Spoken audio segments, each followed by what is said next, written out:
Hi, and welcome to the lecture on subcultural theory.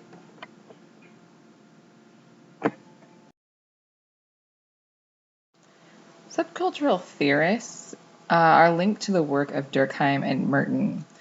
Subcultural theorists believe that the deviance results from those who hold different values from the mainstream.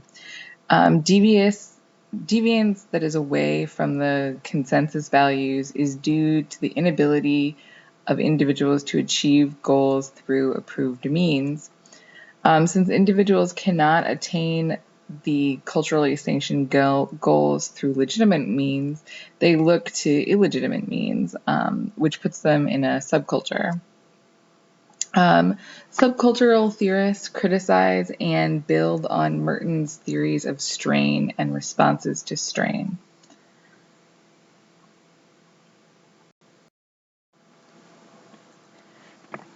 One of the first subculture theorists was Cohn.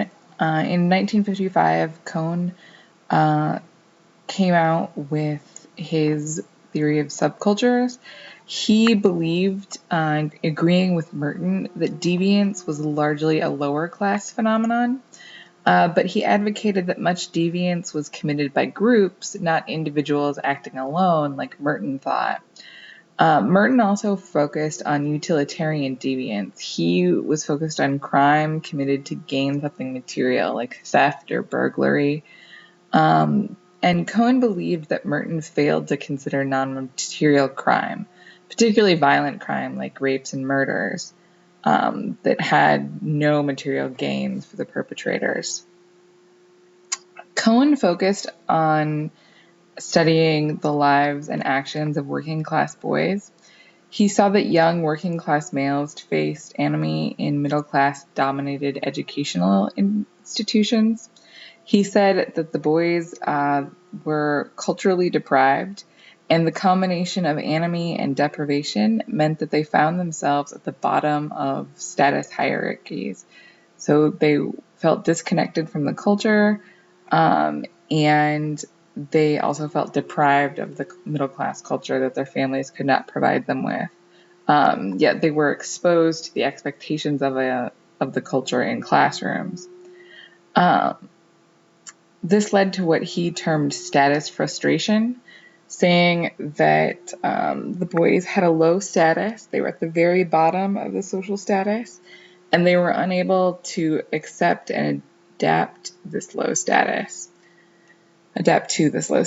Consequently, these boys rejected mainstream middle class goals of achieving values like becoming wealthy or becoming educated.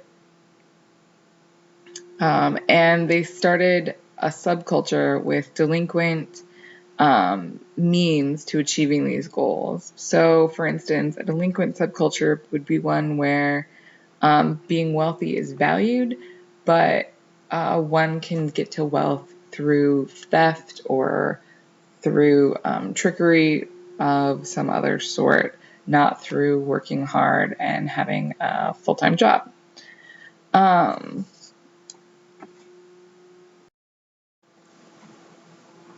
Cohn says that these subcultures develop an alternative status hierarchy. The culture's values are formed as hostile reactions to the outside world, where the subculture's members have lived. Mainstream culture's values are turned on their heads.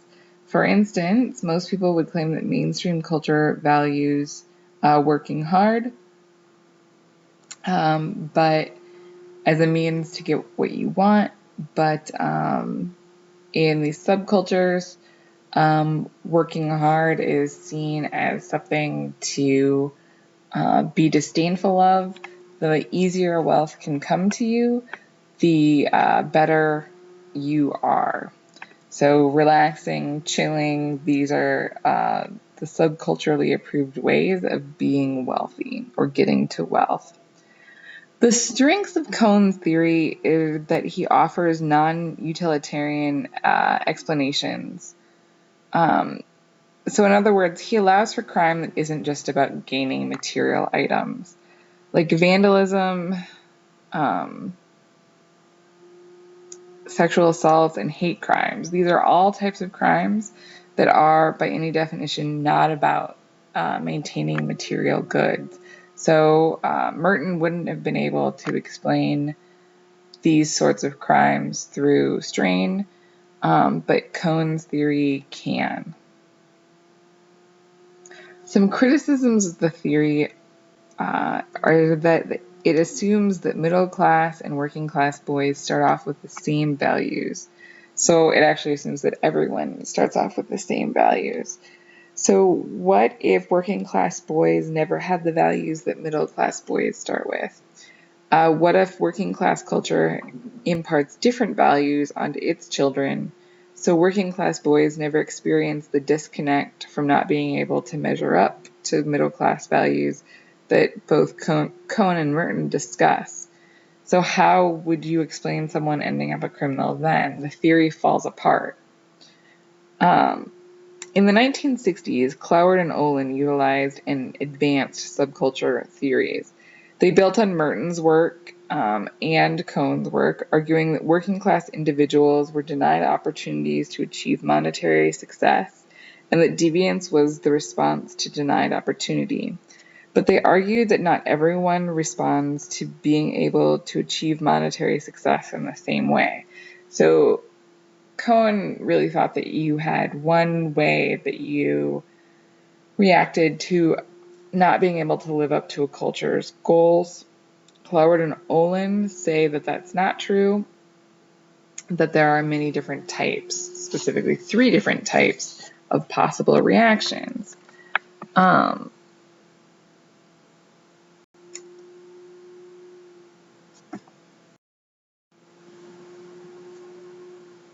Cloward and Olin thought that you may fail in achieving the societal goal of being rich by working in a legitimate job, and they also realized that you might fail at the subcultural goal of being rich through criminal activities by constantly screwing up the crimes you commit, getting caught by police, and getting arrested.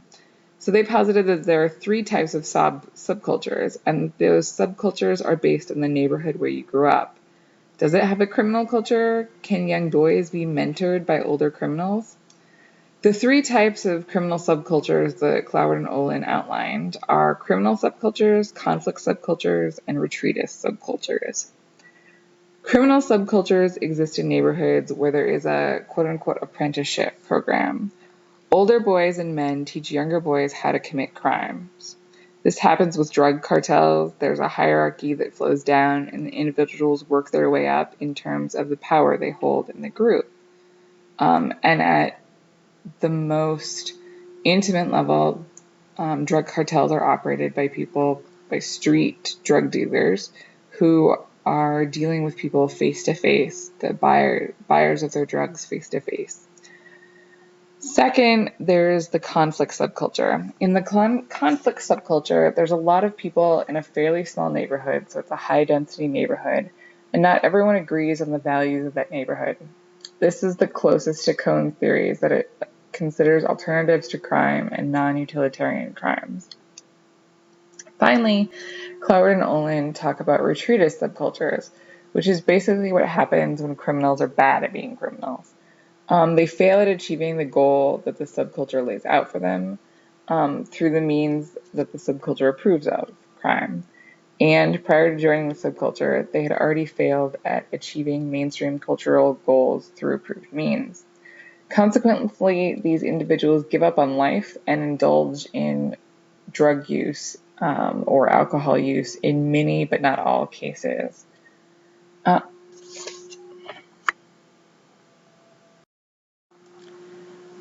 One of the large problems with Cloward and Olin's subculture theory and the theorists who base their work on Cloward and Olin is that the theory ignores the crimes of the wealthy and middle class. Why do white-collar criminals commit crimes?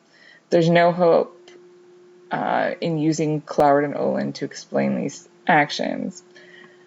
But Cloward and Olin do recognize different types of deviance and the resulting subcultures. However, there is no clear difference between the different types of subcultures. If you saw one of these subcultures on the street or people interacting in one, you wouldn't be able to tell which type of subculture it was. Take, for instance, organized gangs. Gangs typically exist in neighborhoods that are high density, where not all the residents agree on the norms, so gang culture and gang crime might fall into the conflict subculture. But gangs also have leaders, and there is an apprenticeship program in many gangs where existing members teach new members how to perform crimes and sometimes force new members to commit crimes in order to become full-fledged members of the gangs. So gangs could fall into the criminal subculture. Which one is a better fit for gang activity? Cloward and Olin do not offer a way to clarify this. As discussed, this theory also assumes that everyone has the same goals to start with, and that may not be true. Goals could be different based on classes, as Miller argued in 1962. Miller stated that deviance arises from the underachievement of a person in meeting their own goals, that is, goals that that person defines for themselves, not from failing to meet mainstream goals. Miller didn't think that individuals were that attached to mainstream goals. He really felt that this disappointment came from not meeting goals that they had set out for themselves. Miller went on to develop focal concerns theory, which is a subsect of subculture theory, by discussing the behavior of street gangs made up of young males whom, he says, focus on 6 key concerns.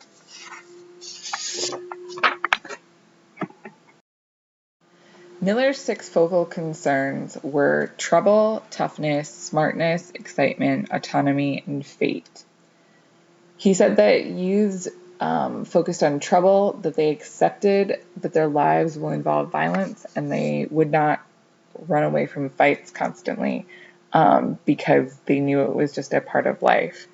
He said that working class youths' lives were concerned with toughness, as it was associated with a masculinity that mandates finding expression and courage in the face of physical threat and rejects being timid and weak. In practice, he said, this results in assault and battery as the group attempts to maintain its reputation. He said that working class individuals were concerned with smartness, in that they want the capacity to outfox, outwit, dupe, and take others through tricks that include hustling, being a con man, being a card shark, being a pimp, being a pickpocket, and being the petty thief.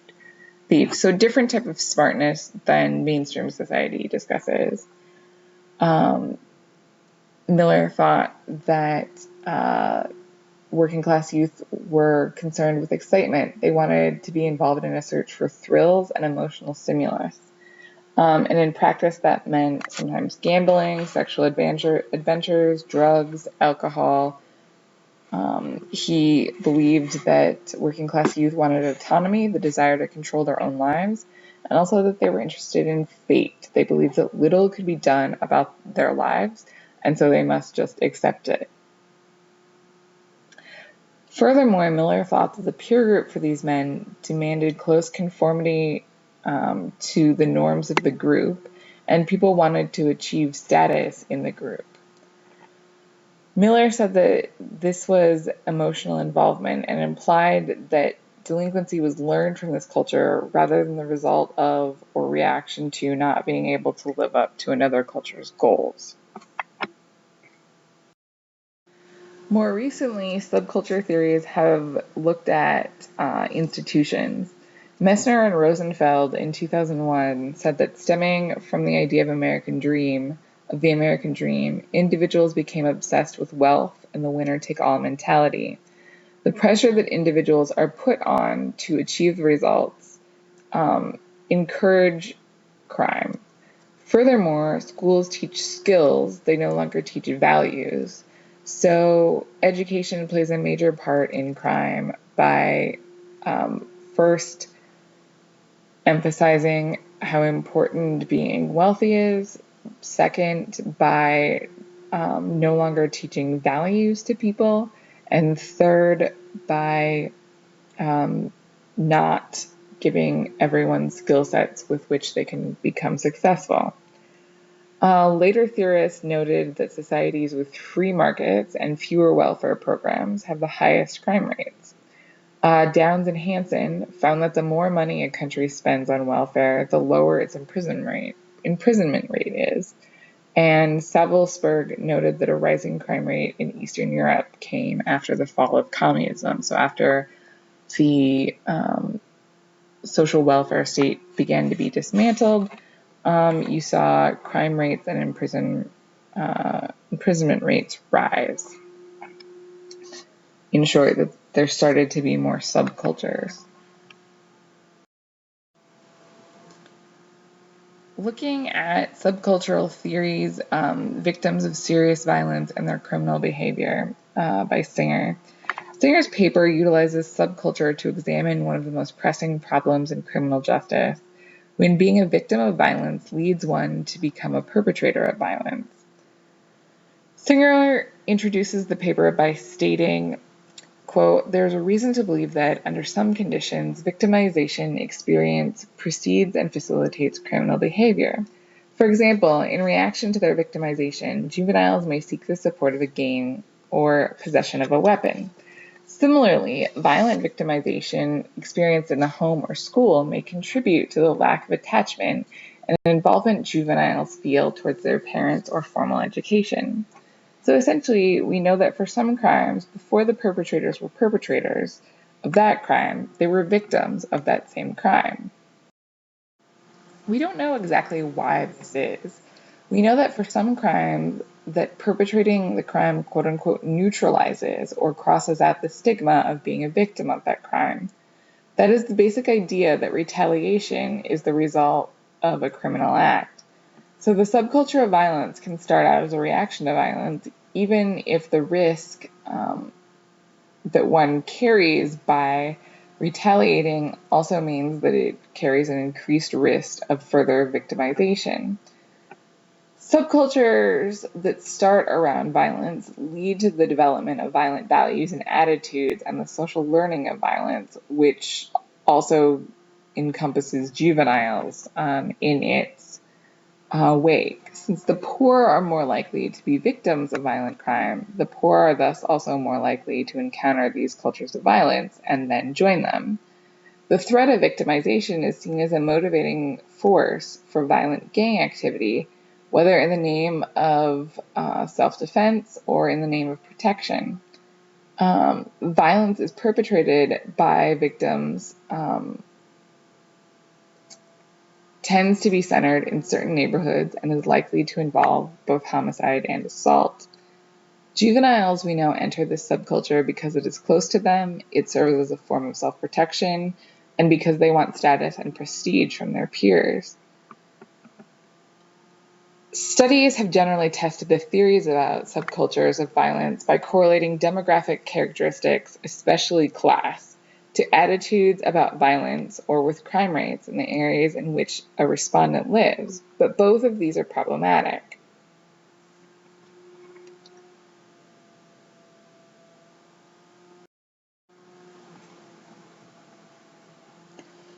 One of the reasons that this is problematic is because the measurement of quote-unquote violent attitudes is subjective. Think to yourself, what would you classify as a violent attitude? How would you measure a quote-unquote violent attitude on a survey?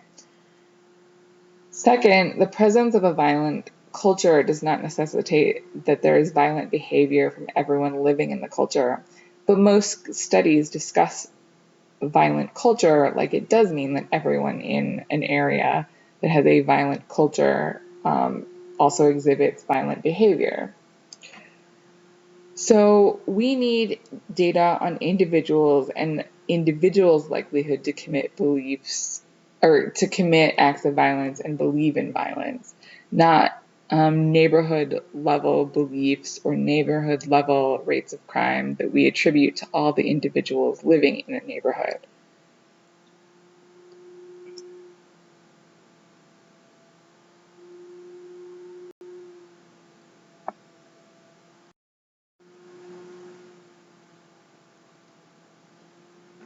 So looking at Singer's study, Singer uses data collected from inner-city males to examine the hypothesis that one-time victims are future or past would-be perpetrators.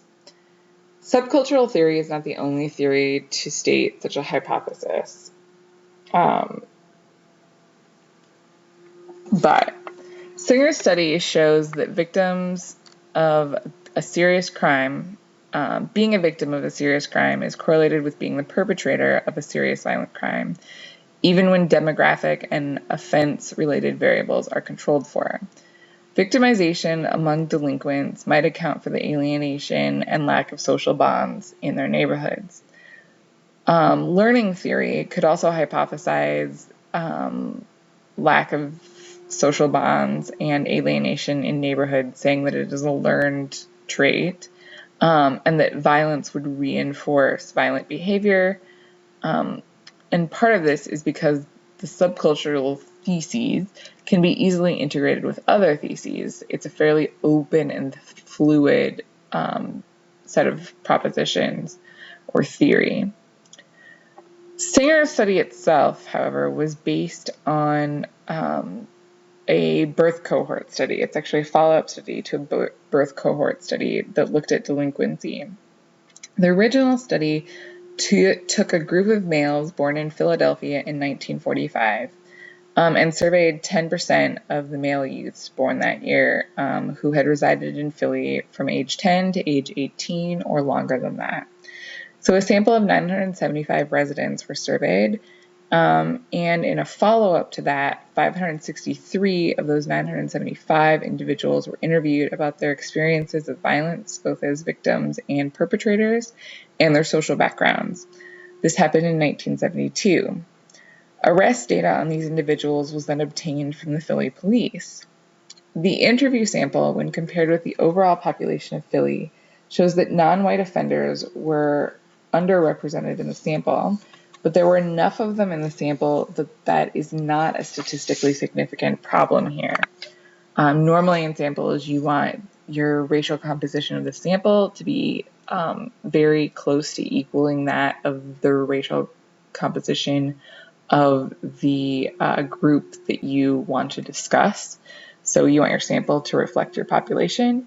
But in this case, the sample was close enough in its demographic divides that it can be used to discuss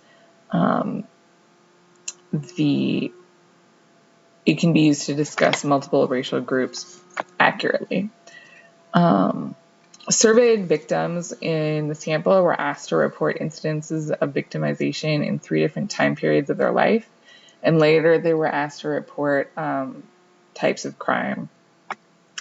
Finally, statistical tests were run to see if being a victim of a serious assault with a deadly weapon was correlated with perpetrating a crime of a serious assault that was a serious assault like rape or murder or theft with injury.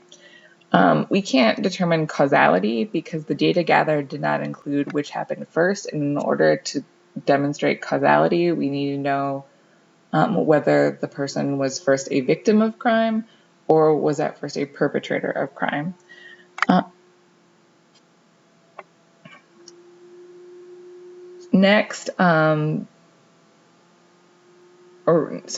After that, we looked at the official arrest records of the Philly Police Department in order to keep response bias low so that we didn't run into the problem where people were underreporting how many crimes they had committed in order to save the face, essentially. We didn't want that to affect our data. The point of this analysis was not to demonstrate that being a victim comes before being a perpetrator, but instead it was meant to show that there's a reciprocal relationship between being a victim and being a perpetrator of violent crime, and that these two statuses exist next to each other and in conjunction with one another. The statistical tests that were run found that if one had knowledge of a person's race, whether or not they had been victimized, and whether or not they used weapons, and whether or not they joined a gang, they could fairly accurately predict whether or not the person had perpetrated violent crimes in the past. Study officials ran several models to see what combination of variables allowed one to accurately predict whether or not an individual in the study had been arrested. Whether or not one was a member of a gang was important in all the models in order to make the prediction, as was whether or not a person had been victimized. However, one could exclude weapons use and come up with a model that predicted whether or not one was arrested that was fairly accurate. Weapons use was not a statistically significant factor. Of all the variables, though, victim status was the variable that had the most impact on whether or not one was arrested. Victim status victims were substantially more likely than non-victims to have an arrest record. 64% of victims had an arrest record, 21% of non-victims had an arrest record. Similarly, gang members were much more likely than non-members to have an arrest record. 46% of gang members had an arrest record, 20% of people who were not in gangs had an arrest record. However, simply looking at whether or not someone has been arrested does not get at measures of serious crimes. So the study authors created an index that measured serious crimes and compared it to the variables of victimization, weapons use, gang membership, and race, running both chi-square analyses and regression tests on the data. Race was the most important predictor of the seriousness of total arrests. The total seriousness of prior juvenile arrests, gang membership, and victimization was significantly correlated to adult arrests. Weapons use did not significantly increase the likelihood of the seriousness of crimes committed. The study found that for Blacks, whether or not they were victims of a crime was responsible for 11% of the likelihood that they did or did not perpetuate a violent crime in the future. Juvenile arrests and gang membership were responsible for 29% of the likelihood of whether someone did or did not perpetuate a crime. For whites, the data did not show a 95% level of confidence that the relationships existed as they did for Blacks, but the patterns that were present in the data were similar to those that were seen in the data looking at Black respondents of the study. So whether or not whites had been victims of crime also seemed to be correlated to whether or not they perpetuated crime. Okay.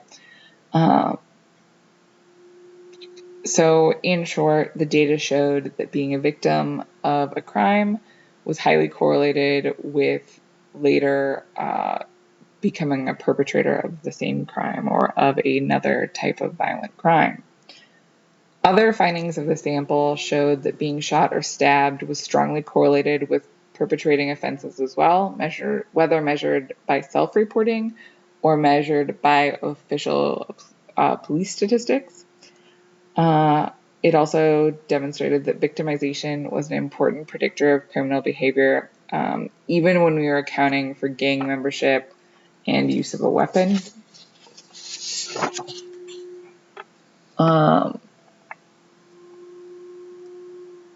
An additional finding was that Blacks may be more likely to perpetuate violent crime because in the sample they were also more likely to be victims of violent crime. And the sample and the researchers noted that these findings may not be generalizable to circumstances outside of inner cities. So in short, there may be a different relationship between crime and victimization and perpetrating in urban areas than there is in suburban areas. So this concludes the first part of the PowerPoint presentation. You should now move on to the second.